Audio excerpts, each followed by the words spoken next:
Келе ғой Магда. Бүгін бірінші рет сахнаға шығып жатыр.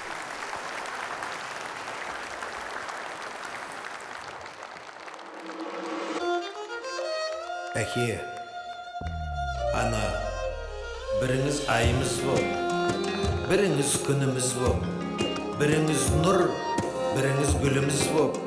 Сіздер де асыл азаматтардың, біріміз ұлымыз бол, біріміз қызымыз бол. Туғанымызға шын жүректен бақыттымыз. Әрқашан аман болыңыздар.